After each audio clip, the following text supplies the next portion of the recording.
The doseBadge should be fully charged before use. This may take up to 2.5 hours. If the doseBadge isn't in regular use, it should be fully charged at least every 4 weeks. The doseBadge can be left on the charger, provided the charger is connected to a power supply. Remove the charger unit and power supply from the case. Connect the power supply to a main supply and the DC plug to the charger unit. Turn on the mains power. This will be shown by a red power indicator light on the charger. Remove the first doseBadge from the case and carefully screw it in a clockwise direction onto the charging stud unit until it is finger tight. Continue to turn until the green indicator light starts to flash. Repeat the process with the other doseBadges. Once charging is finished, the green indicator lamp will stop flashing and remain on continuously. At this point, the doseBadge will be receiving a trickle charge to ensure the battery is kept topped up. As mentioned previously, to ensure optimum performance, the doseBadge should be left on trickle charge when not in use.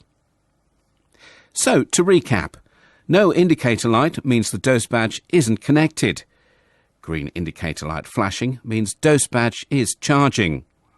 Green indicator light permanently illuminated means doseBadge fully charged and receiving a trickle charge. Before taking measurements with the doseBadge system, you should ensure the correct parameters are employed to meet your local regulations.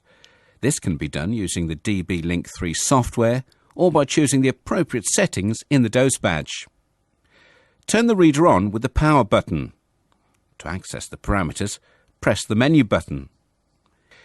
Use the up and down and left and right arrows to scroll to the parameter you wish to change. Press the OK button to accept the new entry.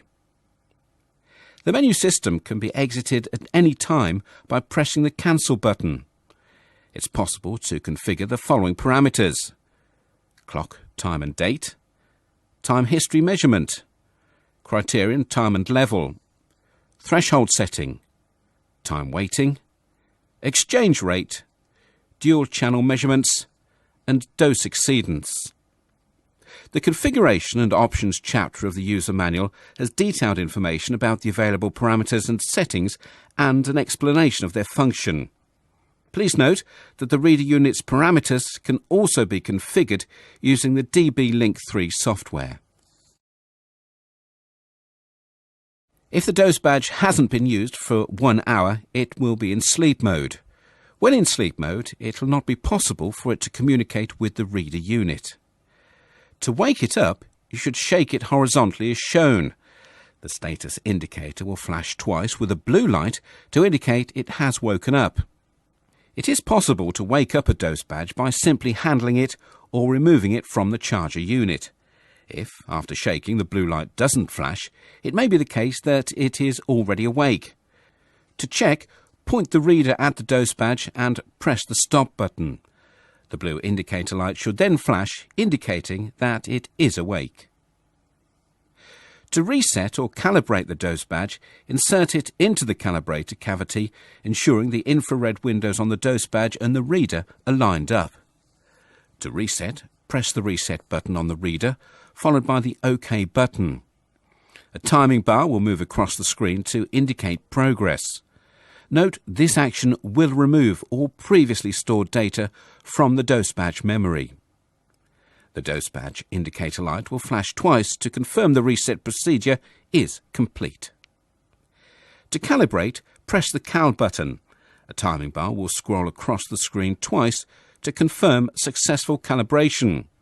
Note, do not use a doseBadge until the reset and calibration procedures are complete. Secure the doseBadge to the mounting clip by sandwiching it between the doseBadge and the mounting plate. A doseBadge can be fastened to a hard hat using the optional mounting kit. The doseBadge should be mounted on the shoulder of the wearer within 10 centimetres of their left or right ear. Make sure that nothing can touch the doseBadge, otherwise the measurements will be compromised. Finally, ensure the infrared window is positioned at the front to allow easy access for starting and stopping. To start the doseBadge, point the reader at the doseBadge's infrared window and press the Run button. The timing bar will move across the screen, thereby indicating successful communication. Do not move the reader away from the doseBadge until the blue indicator light flashes.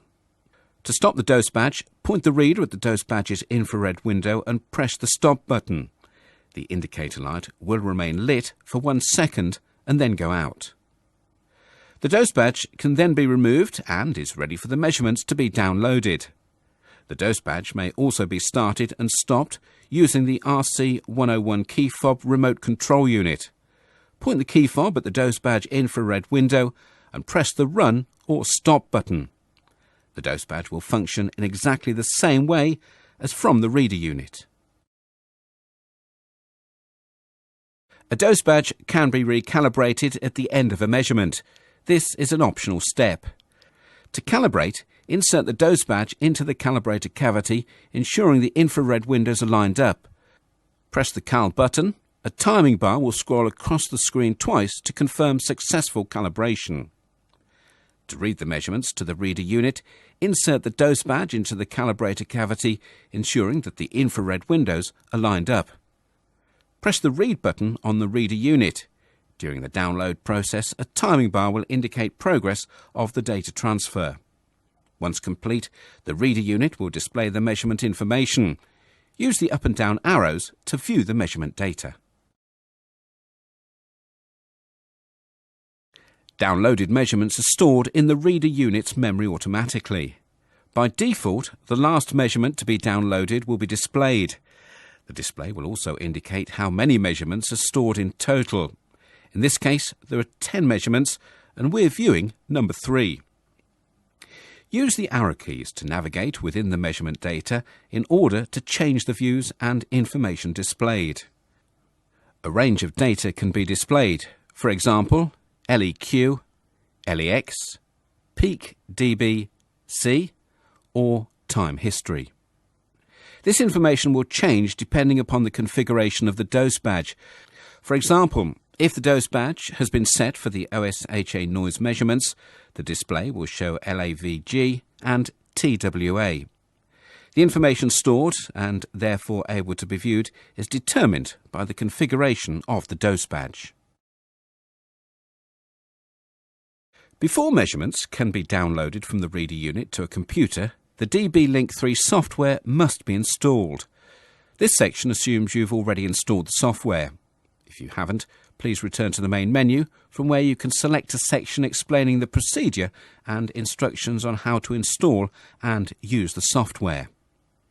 The reader unit is connected to the computer using the supplied USB cable.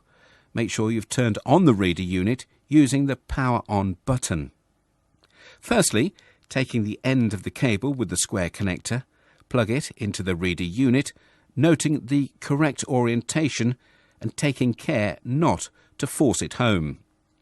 Then plug in the other end of the cable, the one with the rectangular connector, to a USB port on your computer.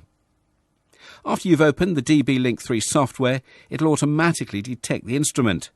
Select the download option on the toolbar to initiate the downloading process. Further information can be obtained from the main menu software section or from within the DB-Link 3 software help.